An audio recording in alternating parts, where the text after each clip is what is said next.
ওই আল্লাহর সময় দরকার হবে না। কে যেন আজহার নাকি মাঝার একজন আছে, আগে ওরা খাইছে এখন এরা খেতে চায় না, কি বলছে না? নামকে বিকৃত করা থেকে বিরত থাকুন। বিএনপি নাকি চাঁদাবাজি করে, বিএনপি নাকি দখলবাজি করে, বিএনপি নাকি চেতেন কেন? আমি এই জন্য চেতবো, চোরের মনে পুলিশ পুলিশ। ইসলামপন্থী আলেমগণ যখন চাঁদাবাজের বিরুদ্ধে কথা বলে, একদল খাইছে আর একদল রেডি হয়ে গেছে, তখন ওই কপাল পরা জামাওয়ালার মতো লোকেরা চটকানো দিতে চান। মনে রাখবেন, খলিফার কাজ ভেঙে ছুড়ে তছনছ করে নতুন একটা বাংলাদেশ বিনির্মাণ আমরা করবই। আলেমদের বিরুদ্ধে লেগে একদল হেলিকপ্টারে উঠেছে, আলেমদের বিরুদ্ধে লাগলে আর একদল হেলিকপ্টারে উঠতে পারবেন না। আল্লাহ তাআলা আলেমদেরও দেখেন, জালিমদেরও দেখেন। আল্লাহ তাআলা আলিমদের সাহায্য করেন আর জালিমদেরকে শায়েস্তা করেন। সুতরাং আলেমদের বিরুদ্ধে অবস্থান নিয়ে কেউ জালিমের কাতারে যাওয়ার চেষ্টা করবেন না, পরিণতি কারো ভালো হবে না। সে যদি শফিকুল ইসলাম মাসুদ হয়, শফিকুল ইসলাম মাসুদের পরিণত তার চেয়ে ভয়াবহ। কারণ আলিমেরা কথা বলে জনগণের কল্যাণের জন্য, ইসলামের জন্য। আলিমদের সম্মান করতে শিখুন, নামকে বিকৃত করা থেকে বিরত থাকুন। ফ্যাসিস্টদের এক টাকলা মুরাদ মনে করিয়ে দিচ্ছি, শুধু এই মাওলানা ডক্টর আজহারি হাফিজাহুল্লাহ বলেছিল, ওই যে কি একটা বলে, ঠিক না বা ঠিক, এই কথা বলার দুই একদিনের মাথায় ওর মন্ত্রিত্ব চলে গিয়ে অপমান লাঞ্ছনার কাজ করে আল্লাহকে দাঁড় করিয়েছিলেন। আজ যারা আজহারিকে আজহারি কিংবা ফাজাহারি বলেন, আপনাদেরকে লাঞ্ছনা এবং অপমানের শেষ ঠিকানায় পৌঁছে দিতে ওই আল্লাহর সময় দরকার হবে না। কি বলেন? আমরা জানি না আপনারা এগুলো বুঝে না নাকি না বুঝে, নাকি শয়তানের পাল্লায় পড়ে বলেন। মাওলানা ডক্টর আজহারি এই বাংলাদেশে কোন দলের সম্পদ নয়, শুধু মুসলিম উম্মার সম্পদ নয়, উনি গোটা পৃথিবীর মানব জাতির সম্পদ।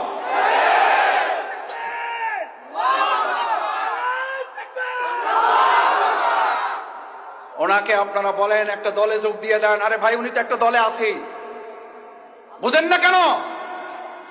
উনি তো একটা দলের কথাই বলেছে, সেই দলের নাম হচ্ছে ইসলাম। ইসলামের কথা বললে যদি কারো গায়ে আগুন জ্বলে, তাহলে বুঝতে হবে ওটা মুসলিম নামের কলঙ্ক, ইসলামের দুশমন।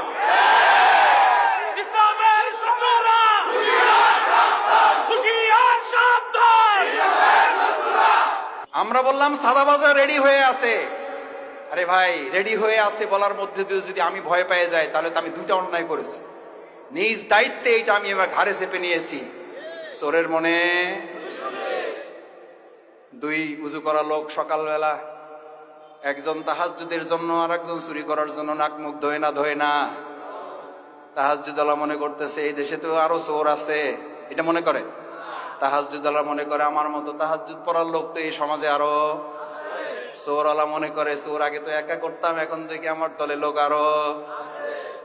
আল্লাহ, এই গল্পগুলো এরা কেন মনে রাখে না? এগুলো তো গল্প না, এই গল্প মনে রাখলে তো চেতার কথা না। চেতেন কেন? চেতেন কেন? আমি এই জন্য চেতবো, চোরের মনে পুলিশ পুলিশ।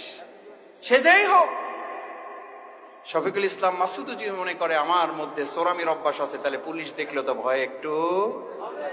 হাত কাটার ওয়াজ যদি করার পর ভালো মানুষেরা ভয় পাবে না চোরেরা ভয় পাবে? তাহলে হাত কাটার ওয়াজকে ভয় পান কেন? সুদের বিরুদ্ধে ওয়াজ করলে মসজিদের সভাপতি খেইবা যান কেন? আবুল হেকাম কিসের বাপ? বুদ্ধির বাপ ছিল, শুধু কি ছিল না? ইসলাম না থাকার কারণে আবুল হেকাম যদি আবু জেহেল হয়ে যায়, আজকে যারা রাজনীতি করেন আর তারা যদি বলেন ইসলামের মধ্যে টাইনেন না, ওই বেটা কি আবুল হেকাম না আবু জেহেল? ওই বেটার নাম কি? ওই বেটার নাম কি? ও আব্দুর রহিম হইল ওর নাম, ওই বেটার নাম আব্দুর রহিম হইলো, ওই বেটার নাম কি? ওই বেটার নাম দুদুমিয়া হইলো, ওই বেটার নাম কি? কথায় রাগ করেন না, বুঝে শুনে কথা বললেন। আবু জেহেলের লাইন ধরেন না কেউ,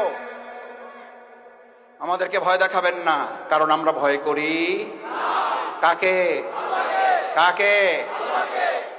আল্লাহকে যারা ভয় করে, গোটা দুনিয়ার অপশক্তিরা ভয় করে তাকে। এই জন্য আমরা বিগত 15 বছরে 3 জন নামলে প্রশাসনের প্যান্ট খুলে পড়ে যেত। জিজ্ঞেস করতো কারা নামছে, কয় হুজুররা, কয় কোনো অসুবিধা নাই, কয় ব্যানার দেখেন, ব্যানারে কি লেখা আছে, কয় ব্যানারে লেখা আছে জামাত ইসলামী, কয় এবার সাবধান থাকো। বলছে না বলে নাই? আলহামদুলিল্লাহ 3 জনে এই যাত্রাবাড়ির রাস্তা কাঁপানো হয়েছে না হয় নাই? আপনারা গুলির মুখে থেকেও এগুলো প্রতিবাদ করেছেন না করেন নাই? ইনশাআল্লাহ আমরা ভবিষ্যতেও এই অন্যায়ের প্রতিবাদ। আসুন, ইল্লাল্লাযীনা আমানু, ইমানদাররাই শুধু এই ক্ষতি থেকে বাঁচতে চায়। আমরা ক্ষতি থেকে বাঁচতে চাই, তাহলে ঈমান লাগবে, আল্লাহর আইন লাগবে, আল্লাহর বিধান লাগবে। শুধু মসজিদে না, সব জায়গায় লাগবে। ইসলামী সমাজ কল্যাণ যদি আল্লাহর এই বিধান দিয়ে সমাজ এবং রাষ্ট্র পরিচালনা করতে চায়, আগামী দিনে আল্লাহ রাসূল সাল্লাল্লাহু আলাইহি সাল্লাম বুলেটের যুদ্ধ করেছেন, আমরা আগামী দিনে ব্যালটের যুদ্ধের মাধ্যমে রাসূল সাল্লাল্লাহু আলাইহি সাল্লামের সেই বুলেটের যুদ্ধে অংশগ্রহণ করার আহ্বান জানাবো আমরা সবাইকে।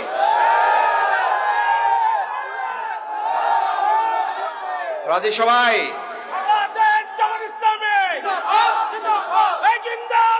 সম্মানিত ভাই এবং বন্ধুগণ, আসুন আল্লাহ সুবহানাহু ওয়া তাআলার কাছে দোয়া করি, আল্লাহ মেহেরবানি করে আমাদের এই ব্যালটের যুদ্ধে আপনি আমাদেরকে বিজয় দান করেন।